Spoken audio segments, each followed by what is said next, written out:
Welcome to week 8 of Beat the Odds. It's a little spooky in here today. We have tricks, treats, and then something truly terrifying. Fat Jack has a costume on. Oh boy. Beat the Odds starts right now. From our Las Vegas studios, this is Beat the Odds, sponsored by Superbook at the Westgate Las Vegas Resort and Casino, and powered by Sports Grid. All right, welcome inside our Las Vegas studio. I'm Dave Hall. And I'm Mariah Janos. We also have one more member that we just need to get in here. We got to get this out of the way right here, right now. Sweet turtleneck, brah. Thanks, brah. What is this? Well, I'm either a bartender at TGI Fridays or I'm the one and only Dave Hall. I'm going with option B, the boot and all. How does that make you feel? That's hurtful, Jack. That's very hurtful. I feel really good. I'm going to wear this full time. Next time I kick field goals, boom, here we go. Well, congratulations, you Happy Halloween. have made Dave cry on Halloween. So we're having some fun today, including some tricks to help you bet pro football and the treats, road favorites that just keep on delivering, much like Jack's costume. Yes. Coming up, Teddy and Jack are talking about the incredible run for those road favorites, the quarterback carousel we're seeing, and their best bets of the week. Plus, I'll be chatting with Brandon Marshall about that rematch of last year's championship game. What is going on in San Francisco? Our friends from Sports Grid are here, too.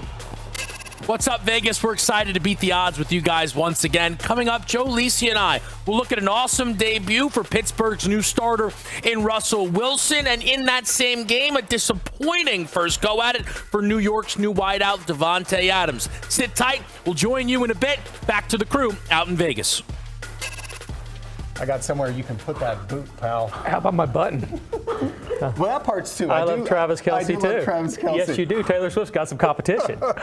All right, well, we are back for week 8. Teddy, thanks for joining us as well. Dressed as a professional sports handicapper. It's what I am. It's what I'm going to dress like. What am I going to do? Whatever this guy is. Let's talk about some stunners and some shockers. I want to start with some stunners. There were 3 really tough beats last week.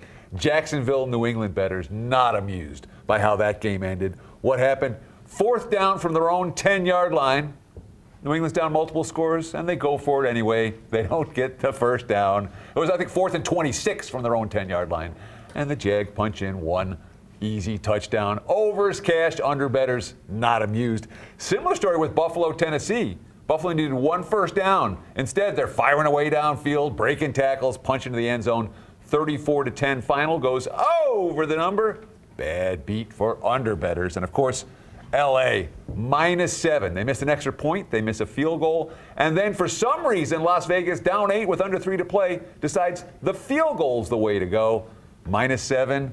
LA wins only by 5. That was a stunner. Yeah, hard to be real upset for the general public. They did really well again last week. When we're talking about playing the games, it's 2 Sundays in a row. The London game, Teddy, if you watch the show, we gave them over, right? I mean, that was your play of the day. So you got that right here. Maybe a little bit lucky, but got there. The Las Vegas situation, a little bit dicey, though. Not exactly sure. I'd love an explanation on why we're kicking field goals late in that one. Antonio Pierce did not give the response that made sense to me. Perhaps it made a little bit more sense. I liked it. Just saying, there's always the other side to these bad beats. If you took the points, you liked it a whole lot. Yep. Let's talk about a couple of shockers that really stood out. Seattle blowing out Atlanta in Atlanta. That was a shocker. Undefeated Minnesota going down to Detroit. Now Detroit's in first place in the toughest division in football. Aaron Rodgers, yeah, he had a rough night on Monday. Of course, the defense wasn't very good either. And all of a sudden, New York looking up at everyone else in the standings. And KC just keeps rolling, man. Shanahan can't beat Andy Reid. Yeah, that's the biggest riddle of all of them. The other 3 I thought were pretty predictable, actually. I had a really good week last week in spite of my costume, so it was all good. But yeah, that last one. Because of. Probably. Maybe this is an everyday thing. Yeah. See, dressed like me, you're more successful. I mean, you look more handsome than you've ever looked on this show. Feeling good. By far. Even Teddy agrees. Yeah. Well, that's all I've got today. So. All right. Well, stick tight. We can't wait to hear more from Teddy, at least. You know who also loved that late Vegas field goal? Vegas Sports Books. Mariah is at the Superbook Westgate Las Vegas with more on that.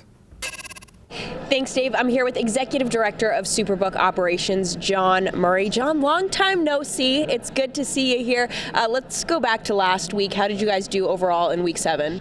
Yeah, we did okay. I mean, the big one for us was definitely Las Vegas. They kicked a field goal to cover their game in LA. Not sure why they did that. I'm glad they did.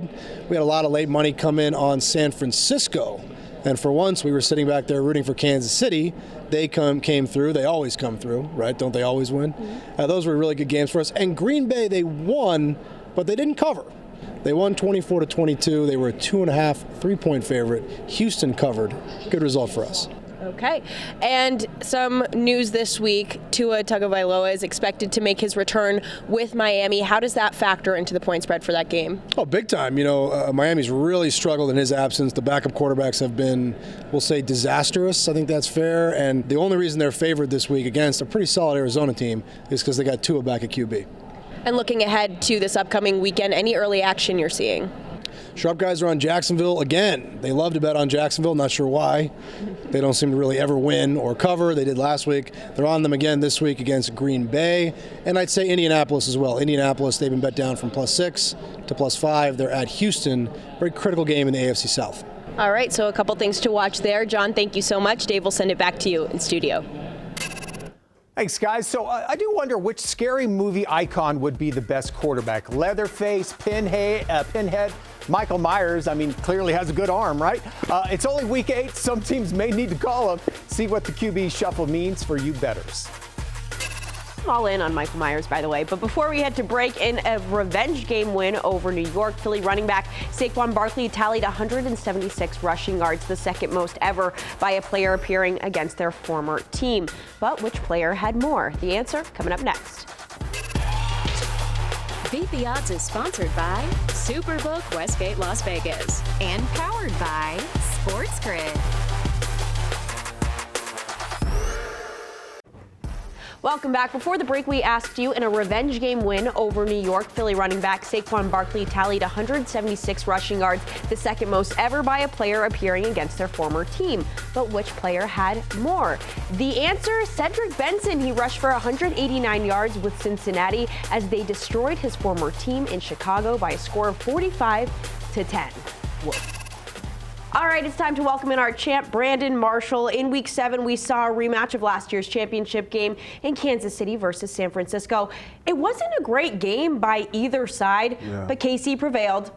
It used to be that Patrick Mahomes and the offense were dominant, paired with an okay defense. It seems like that's kind of flip-flopped a bit. What are you seeing out of Steve Spagnuolo's defense that's really helping them win these games? I mean, it's amazing. Their front is great. You know, I think his coverages, they're really sound. You know, I mean, look, they're top 10 in opponent fourth quarter scoring, opponent third down percentage. You know, they're stopping the run. They do a lot well, and it's kind of scary because when Kansas City wins, when Patrick Mahomes plays bad, the league needs to be afraid, right? You know, because last year, obviously, they won the big game without a great offense, and I think they could be the first team in the league to three-peat. Wow. All right. Big prediction there. Now, on the other side of the ball, looking at San Francisco, obviously it hasn't been a steady season with all of their injuries. But from your perspective, are the injuries the only issue with this team? No, I don't think the injuries are the only issue. Their defense has regressed, right? They've taken a step back.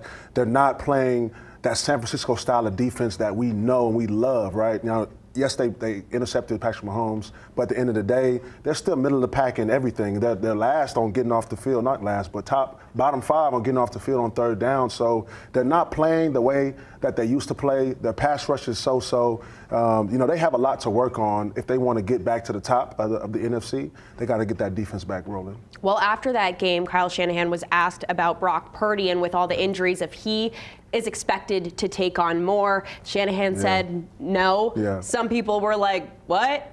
What are your thoughts on that? I mean, you know, for him to take on more, it may be to put him in uncomfortable situations because we know Purdy's a good quarterback, right? He can play.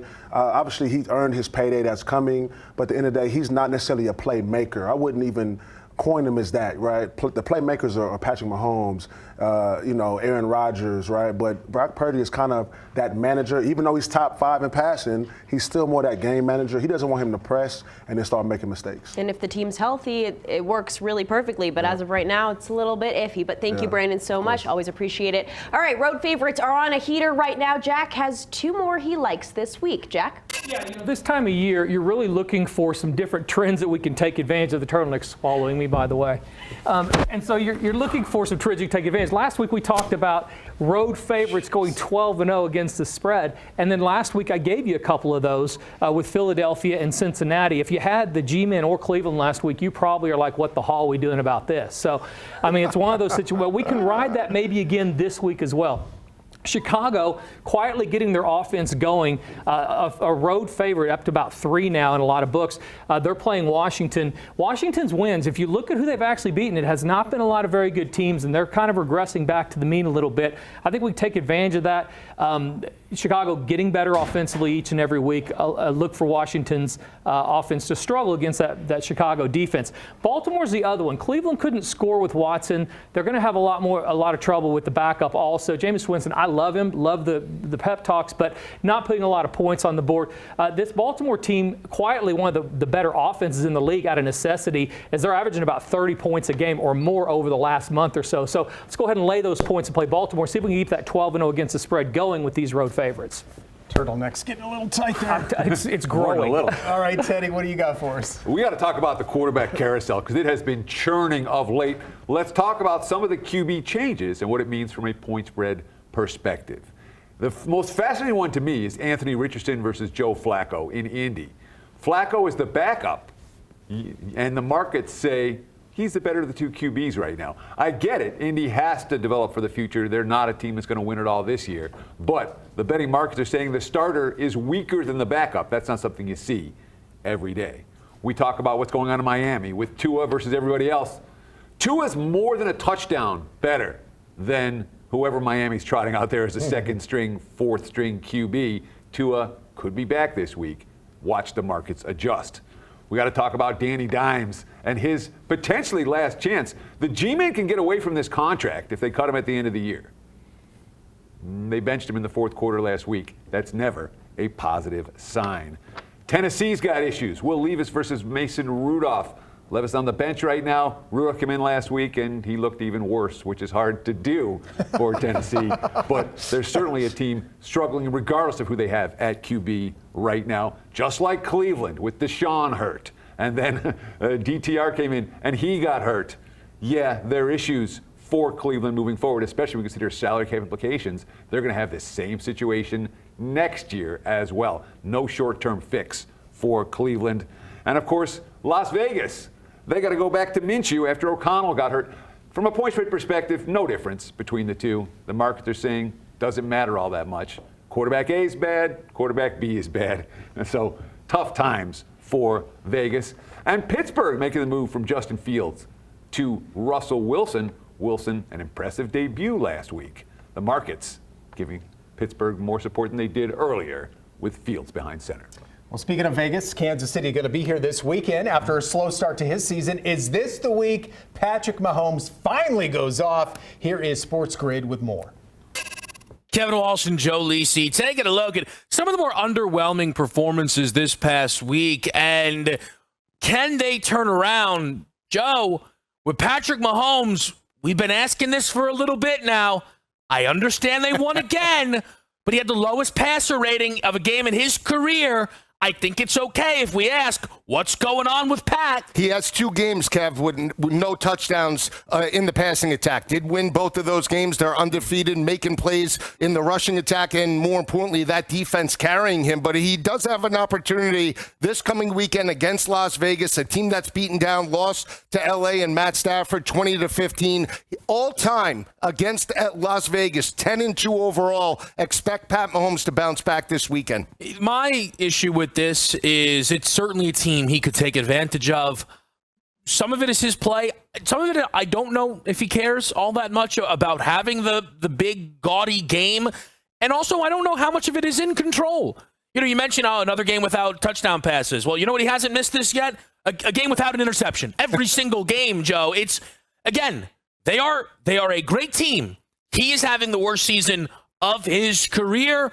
We'll see if he bounces back. On the other side of the field in that game, Jordan Mason, I think, left a lot to be desired. He had one big run for 26 yards.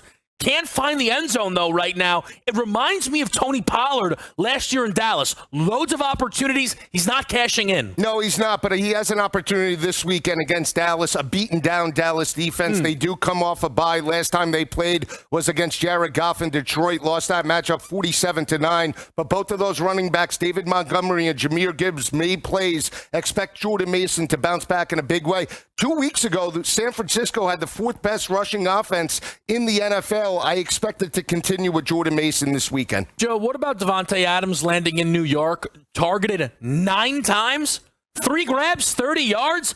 That is not what they were expecting. No, force-feeding the football to Davante Adams, that could be a cause of concern. This team has no continuity, Kev. Can't buy into Davante Adams' big picture. I do wonder if he could find himself having bigger and bigger weeks if Garrett Wilson is traded, since they look to be like one of the worst teams in the league. Again, Kevin Walsh, Joe Lisi have you covered with a big week coming up. You're watching Beat the Odds, sponsored by Superbook at the Westgate Las Vegas Resort and Casino, and powered by Sports Grid. All right, if you get the chance, come see us in Vegas. The weather is perfect right now. The drinks are cold, and the football is just more fun to watch here. Scan that QR code. It's our website, beattheoddstv.com. Now let's head back to Sports Grid. Kevin Walsh, Joe Lisi here, taking a look at some of the Sunday standouts and at night in Pittsburgh. A QB change was made from Justin Fields to Russell Wilson. Despite a 4-2 record, well, after Russell Wilson's first game with Pittsburgh, people feel Mike Tomlin, their coach, made the right call. Do you feel that Russell Wilson's 3 total touchdown game with 264 in the air is what we can expect from him now that he's the quarterback for this team? Not so sure, Kev. He did start 2 of 9 for 19 yards in that matchup and was a little bit limited in the first half, but really broke out. The defense forced turnovers against Aaron Rodgers and the New York football team, put him in position. But he's going up against Brian Dable and another New York football team that's beaten down, lost 2 straight by double digits. I think he could perform this coming week, but I still feel best quarterback on that roster is Justin Fields. Time will tell. The schedule is only going to get more difficult for Pittsburgh. Russ will be up against it as the season carries on. One guy whose job maybe made a little bit easier was Keon Coleman with Buffalo because of the addition of Amari Cooper. Coleman having arguably his best game as a pro, 125 yards, connecting quite a bit with Josh Allen. And the 7 targets are the big important factor for the offense. Targeted 7 times. He has big playability. Now with Amari Cooper in that offense, teams can't double team just Keon Coleman and Dalton Kincaid in that offense. Amari Cooper's a great addition. Should open up things for Coleman throughout the rest of the regular season. You mentioned big playability. That's all they know in Detroit. I'm not sure it describes anyone better than Jahmyr Gibbs. The year 2 back out of Alabama, 160 yards of offense, 2 scores on the ground. I've been saying for a long time, I understand they love Montgomery, but their best running back by quite a lot is Jahmyr Gibbs. A home run hitter, Kev. He did it in Alabama, did it in his days in Georgia Tech, and the 7 receptions over the last couple of weeks. That's where Jahmyr Gibbs could be a factor this coming weekend against Tennessee. With that said, there's no way David Montgomery is held out of the end zone for 2 weeks. They love him too much, and he is great, to give him his own credit, inside that goal line, potential value looking ahead to that matchup with Tennessee. Kevin Walsh and Joe Lisi got you covered for this week coming up. All right, they put the weenie in Halloweeny, but no matter. It's Teddy against Jack in our player prop showdown out of the Candy Bowl. Jack, today the boys are debating, we just talked about him a little bit, Patrick Mahomes. Yeah, we're going to talk about Patrick Mahomes to throw an interception. I got the no in this matchup. First, Vegas isn't creating takeaways, only 3 all year. Second, I understand Mahomes has more INTs than TDs. It's early. This is Patrick Mahomes we're talking about. He'll be fine. Third, Mahomes versus Vegas? How about a 15-1 TD to INT ratio last 3 years? And last but not least, KC stepping down in defensive class after playing 3 quality opponents. Mo, no INT this week for Mr. Mahomes. Yeah, nobody loves Kansas City more than Dave and myself, but I will tell you that I believe in regression also. I think that Las Vegas will take the ball away a little bit more going forward over the next month or so. Also, Patrick Mahomes' lack of weapons becomes a little more predictable on where he's throwing the ball. Sorry about that. Let's go over. Let's go over on interceptions. Give me that pin back. You don't deserve it. Can Baker Mayfield stay hot after losing his top 2 guys? Can Philly go on the road and beat Joe Burrow? I'm not touching that. The boys have their best bets next. Creepy. All right, welcome back to Beat the Odds. It's best bet times. Mariah, should we go with the saloon bartender or the professional handicapper? I'm going to go with the professional handicapper. He just has a little bit more. I'm going to go ahead and let Teddy go first instead. Okay. All right, go ahead. I think it's incredible. Thank you. I'll go first. Best bet time. Let's talk about Philadelphia and Cincinnati. I'm not a believer in Cincinnati right now. This is an offense that had, 12 first downs and 223 total yards again last week. Since he's 3-4 straight up, their 3 wins, the G-Men, Carolina, Cleveland. They ain't beating anybody good. Philly had 269 yards on the ground against the G-Men stout front 7 last week, only about 2.2 yards per play. I think they're the better team catching points. Give me Philly plus at Cincy. Don't let the turtleneck fool you. My clients and I were 13-3 last week. I mean, we had a really strong week. Now, I will tell you, let me apologize to the Sports Grid people. This has not been my best year with these if they're watching and judging. Last year, much better. Let's get back on track, though. Everyone's judging. Please. As they should be, because we're going to 1-0 after this week. Tampa Bay, Atlanta, over the total. 48 or so is your number. Let's go over. Tampa Bay's averaging about 30 points a game this year. Baker Mayfield having an incredible year. Even with their attrition at receiver that we saw last week, I expect them to still find ways to get it in the end zone. Last time these 2 teams played, Atlanta had 36, so they figured out how to get through this Tampa defense over in the series, 10-3 to the over the last 13 times. So we're going to go over in Tampa Bay, Atlanta. All right, any big plans for Halloween? I'm going to eat lots of candy with no apples. You're clearly to scare all the children. That's the job, right? Yeah. Stand outside and say, here, you want some candy? It's not. It doesn't take Halloween for that to happen. But, No, every day, all day. Oh no! Speaking of. Happy Halloween. See you next week. Ooh. Bye.